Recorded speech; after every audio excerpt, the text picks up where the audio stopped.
किशनगंज गांव में इन दिनों बस एक ही चर्चा बनी हुई है कि किशनगंज के सभी अमीर लोगों के घरों और दुकानों पर चोरियां हो रही हैं। किशनगंज का इंस्पेक्टर रघु इसी तफ्तीश में लगा हुआ है, लेकिन चोर एक नंबर का शातिर है, जो चोरी के बाद कोई सबूत नहीं छोड़ता और ना ही किसी के हाथ आता। धनीराम: इंस्पेक्टर, आज 3 दिन हो चुके हैं मेरी दुकान को चोरी हुए। तुम लोग अभी तक चोर का पता नहीं लगा पाए। आखिरकार कर क्या रहे हो तुम लोग? रघु: धनीराम जी, संयम रखिए।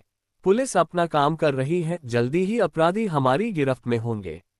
अब आप जा। धनीराम गुस्से में थाने से निकल कर जाता है। हवलदार: क्या साहब जी, सब आपकी पुंगी बजा जाते। आप कुछ करिए उस मोनू चोर का, अब तो बात आपकी इज्जत पे। रघु: मोनू मोनू मोनू, इस नाम ने मेरा जीना हराम कर रखा है। इसे छोड़ूंगा नहीं मैं। ये मोनू तो पकड़ में ही नहीं आता। किसी दिन पकड़ में आ जाए तो बस उसकी सारी बोलती बंद करवा दूंगा। ऐसे डंडे पड़ेंगे कि हमेशा के लिए चोरी करना भूल जाएगा। वो जानता नहीं कि कानून के हाथ कितने लंबे होते हैं। हवलदार: कितने लंबे साहब जी? मोनू छोड़ो, उसका बाल तक आपके हाथ नहीं लगा। रहने दो रघु सर, इसका तोड़ा आपके पास क्या किसी के पास नहीं है? रघु: चुप करो। तुम क्या जानो कि एक ईमानदार पुलिस अफसर के लिए एक अपराधी को पकड़ना कितनी बड़ी फक्र की बात होती है। और कसम मेरी वर्दी की, जब तक मोनू को सलाखों के पीछे नहीं देखूंगा तब तक चैन की सांस नहीं लूंगा। हवलदार: हाँ हाँ ठीक है साहब जी, अब जज्बातों में मत बहू जाना। रघु सर, मोनू का तो पता नहीं सलाखों के पीछे जाएगा कि नहीं, लेकिन वो आपको जरूर हवालात में बंद कर देगा। रघु: अच्छा, क्या कहा तुमने? ऐसी जगह ट्रांसफर करूंगा कि याद रखोगे? हवलदार: अरे नहीं, मैं क्या बोलूंगा, बस इतना समझ लीजिए साहब जी कि वो छोटा मोटा चोर नहीं है जो आपके हाथ में आ जाए। रघु: हाँ हाँ जानता हूँ, मगर उसे तो मैं पकड़ कर ही रहूंगा। मोनू चाहे छोटी चोरी करे या बड़ी चोरी करे, लेकिन चोरी इतनी सफाई से करता था कि चाहे कितना भी कोई जोर लगा ले, उसे पकड़ ही नहीं पाता था। मोनू का एक साथी था जिसका नाम बटुक था। बटुक शुरू से मोनू का साथ देते आ रहा था। कई जगहों पर दोनों साथ मिलकर चोरी करते और धन को आपस में बांट लेते। बटुक: मोनू भाई, अपन को तो घर वालों ने ही 9-2-11 कर दिया था। यहीच बोले कि तेरे जैसा औलाद से अच्छा हमें औलाद ही ना हो। लेकिन भाई, कभी कभी बहुत याद आती है घर की। मोनू: चल छोटे, दिल छोटा ना कर। अपन तो बचपन में ही घर से कल्टी मार लिया था। बटुक: तो भाई, तुझे घर की याद नहीं आती? मोनू: अपने को अपनी माँ का चेहरा याद है, वो भी धुंधला सा। बाकी कोई नहीं है आप उनकी याददाश्त में। चल छोड़ ये सब, आज रात चोरी करने जाना है ना? बटुक: हाँ, आज तो बहुत कीमती माल चुराना है यार, मगर एकदम सावधानी से जाना होगा। मोनू: अरे भाई, जो भी हो, हम दोनों किसी से डरते हैं क्या? देखना सब सही हो जाएगा। आधी रात में मोनू और बटुक दोनों ही मुंह पर काला कपड़ा बांधकर निकल पड़ते हैं। बटुक: अरे भाई, यहाँ तो पहले से कोई बैठा है। मोनू: अरे तू भी क्या मूर्खों जैसी बात कर रहा है? जब लाखों रुपए का सामान पड़ा होगा गोदाम में तो रखवाली के लिए कोई तो रहेगा ही। तू मेरी बात ध्यान से सुन, ये रुमाल ले और सुंघा दे। तब तक मैं गोदाम खोलने में लग जाता हूँ। बटुक वैसा ही करता है। गार्ड वहीं बेहोश हो जाता है। मोनू फटाफट गोदाम खोलता है और सोने से बना घोड़ा निकाल कर ले आता है। मोनू: ये देख भाई, एकदम चमचमाता हुआ घोड़ा। चल पकड़ इसे, अब कल्टी मार लेते हैं, इससे पहले कोई और आ जाए। मोनू और बटुक सोने का घोड़ा चुराकर भाग जाते हैं। धनीराम: साहब, मैं तो लूट गया, मैं तो बर्बाद हो गया साहब, इतना कीमती तोहफा चोरी हो गया साहब। रघु: अरे थोड़ा शांत होकर पूरी बात बताइए। धनीराम: साहब, मैंने सोने का घोड़ा बनवाया था। वो घोड़ा मुझे एक कॉन्टेस्ट को तोहफे में देना था, क्योंकि एक बहुत बड़ी डील साइन हुई थी। अब मैं क्या बोलूंगा, मैंने पहले ही बता दिया था उन्हें।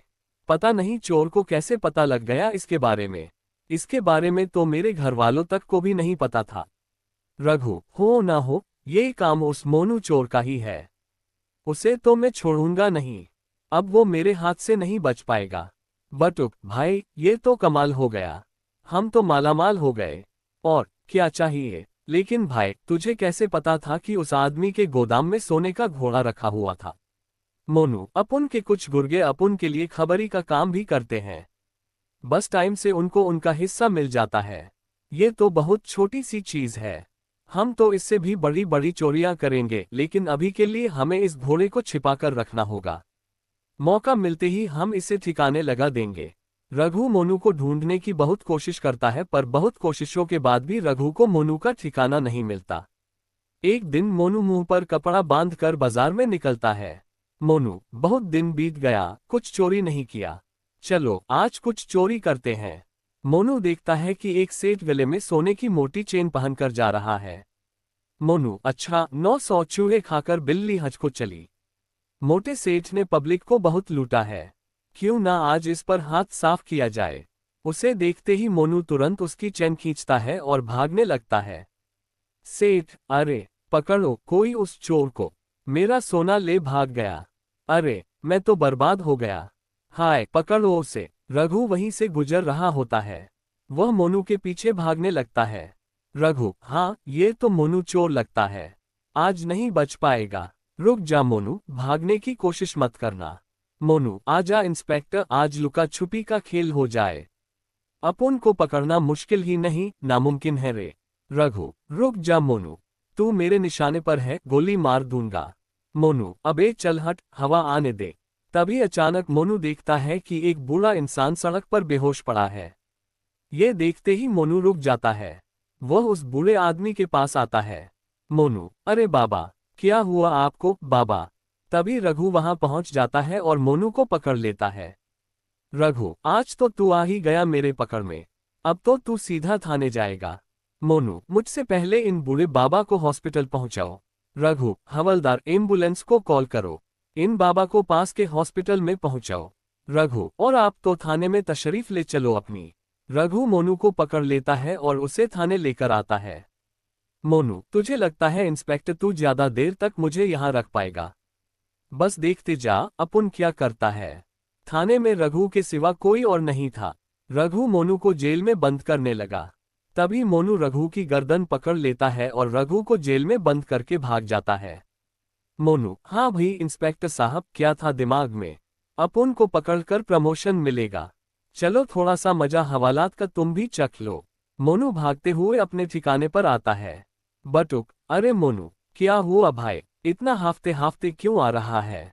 कहीं पुलिस को ठिकाने का तो नहीं पता लग गया? मोनू, अरे नहीं रे, वो चंपू इंस्पेक्टर ने पकड़ लिया था, बस उसी को पपलू बनाकर आया हूँ। बटुक, उसने तुझे पकड़ लिया? मगर वो कैसे, क्या किया रे तू उसके साथ? मोनू, अरे बूढ़ा आदमी बेहोश पड़ा मिला था, बस उन्हें देखने के लिए ही रुक गया और उसने पकड़ लिया। बटुक, अरे बॉस, यही तो तेरी कमजोरी है।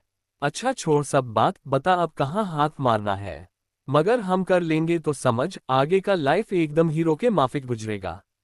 साला मैं तो शाह बन गया। बटुक, अरे भाई तुम तो एकदम आमिर खान के माफिक गाता है। वैसे मुश्किल क्या है चोरी में? मोनू, अरे छोटे, देश के बड़े से बड़े हीरा बनाने की कंपनी है वो, वहां पर अपने हीरो के हार दिखाएंगे। बस एक हाथ लग गया ना तो सब सेटल है, समझा ना? कुछ दिनों बाद दोनों अपने अपने चेहरे पर दाढ़ी लगाकर सूट पहनकर वहां पहुंच जाते हैं। मोनू, बटुक, हमें ऐसे दिखाना है जैसे हम भी बाकी लोगों की तरह यहाँ सब देखने ही आए हैं। तभी दोनों की नजर रघु पर पड़ती है। मोनू, अरे देख बटुक देख, ये इंस्पेक्टर तो यहाँ भी आया हुआ है। इसने ही मुझे पकड़ा था, मगर इस बार ऐसा कुछ नहीं हो पाएगा। बटुक, हाँ भाई, यहाँ तो बहुत अच्छा इंतजाम किया है इन लोगों ने। दोनों बड़ी ही शांति से अंदर जाते हैं और मौका ढूंढने लगते हैं ताकि वे कुछ चोरी कर पाएं। मोनू, बटुक, ये तो बहुत बड़ा है, मैं उधर जाकर देखता हूँ वहाँ क्या है। मोनू को एक कोने में हार दिखता है। अभी वहाँ कोई भी नहीं था। मोनू, यही सही मौका है। मोनू तुरंत शीशा तोड़कर अंदर से हार निकालकर छत के ऊपर से निकल जाता है। सभी मोनू को पकड़ने के लिए उसके पीछे भागने लगते हैं। मोनू बिना रुके दौड़े जा रहा था। दौड़ते दौड़ते वह बहुत दूर आ चुका था। तभी अचानक वह एक महिला से टकरा जाता है। मोनू उस महिला को देखकर हैरान रह जाता। मोनू, इनका चेहरा तो ऐसा लग रहा है जैसा चेहरा मेरी माँ का था। महिला, क्या बोला तुमने? मोनू, माँ आपको याद हूँ मैं आपका गोलू। महिला, क्या तू गोलू है? मोनू, हाँ माँ, मैंने अपना नाम मोनू रख लिया है, लेकिन आपका तो गोलू ही हूँ। मोनू की माँ बहुत जोर जोर से रोने लगती है। माँ, बेटा, तू कहाँ चला गया था? मैंने तुझे कितना याद किया। तू कितना बड़ा हो गया, मैं तो पहचान भी नहीं पाई। मोनू, माँ, अभी मैं बहुत जल्दी में हूँ, मुझे जाना होगा। माँ, रुक जा बेटा। तुझे याद है तेरा एक जुड़वा भाई कल्लू भी था, जो मामा के घर रहकर पढ़ता था। वह सिपाही बन गया है। चल तू घर चल, मैं तुझे उससे मिलवाऊंगी। ये सुनकर मोनू हैरान रह जाता है। मोनू, माँ, उसे सभी किस नाम से जानते हैं? माँ, रघु नाम से। इतना सुनते ही मोनू के हाथों से वो हार छूट जाता है और इतनी ही देर में रघु वहां आ जाता है। रघु, आ ही गया, तू पकड़ में है। अब बता कहाँ बचकर जाएगा? रघु, अरे माँ, आप यहाँ क्या कर रही हो? माँ, बेटा वो सब छोड़, ये इसे पकड़ क्यों रहा है? रघु, अरे माँ, ये बहुत बड़ा चोर मोनू है। इससे तो मैं वर्षों से पकड़ना चाह रहा था। मोनू कुछ भी नहीं कहता। वह केवल अपने भाई की ओर देखता है। माँ, बेटा, ये तेरा जुड़वा भाई गोलू है। मोनू, क्या सच में? एक चोर और मेरा भाई? माँ, हाँ बेटा, ये गोलू ही है। तुम लोग तो बचपन में कभी साथ नहीं रहे, मगर ये गोलू ही है तेरा जुड़वा भाई। रघु, भाई, तू चोर क्यों बन गया? तू घर छोड़कर भागा क्यों था? मोनू बहुत जोर जोर से रोने लगता है। मोनू, आप लोगों को याद है पिताजी की तबीयत कितनी खराब थी? माँ ने गांव के सभी बड़े लोगों से पैसे की मदद मांगी थी, लेकिन किसी ने भी माँ की मदद नहीं की थी, जिसके बाद पिताजी की मृत्यु हो गई थी। तभी से मैंने सोच लिया था अब उन्हीं बड़े बड़े लोगों से पैसे लूटूंगा। मैंने काम तो उसी वक्त से शुरू कर दिया था, मगर माँ को ये सब पसंद नहीं था। इसलिए मैंने घर छोड़ दिया और चोरी के काम में लग गया। आज भी मैं केवल वैसे लोगों का ही पैसा लूटता हूँ। रघु, जो भी हो भाई, तूने बहुत गलत काम किया है। अब तुझे जेल में ही जाना होगा। तभी पीछे से बटुक आता है।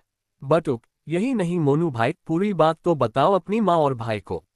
मोनू, नहीं छोटे, रहने दे, कुछ मत बोल। बटुक, बोलने दे भाई। बटुक, पता है आज तक इसने जितनी भी चोरियां की उन सभी पैसों को ये सभी जरूरतमंद लोगों में बांट देता है। कितने गरीब बच्चे आज इसकी वजह से पढ़ाई कर पा रहे हैं। इसकी एक ही कमजोरी है, ये किसी को दुख में नहीं देख सकता। तभी तो उस दिन जब इसने बुरे आदमी को बेहोश देखा तो रुक गया। इस वजह से आप इसे पकड़ पाए। माँ और भाई की आंखों में आंसू थे, मगर वे चाहकर भी कुछ नहीं कर सकते थे। मोनू, ले भाई, अब तो खुशी खुशी तेरे साथ चलूंगा। ले, हथकड़ी लगा ले मेरे हाथ में। लेकिन बस एक बार गले लगा ले। इसके बाद रघु, मोनू और माँ सब गले मिलकर रोते हैं। उसके बाद रघु मोनू और बटुक दोनों को जेल में बंद कर देता है।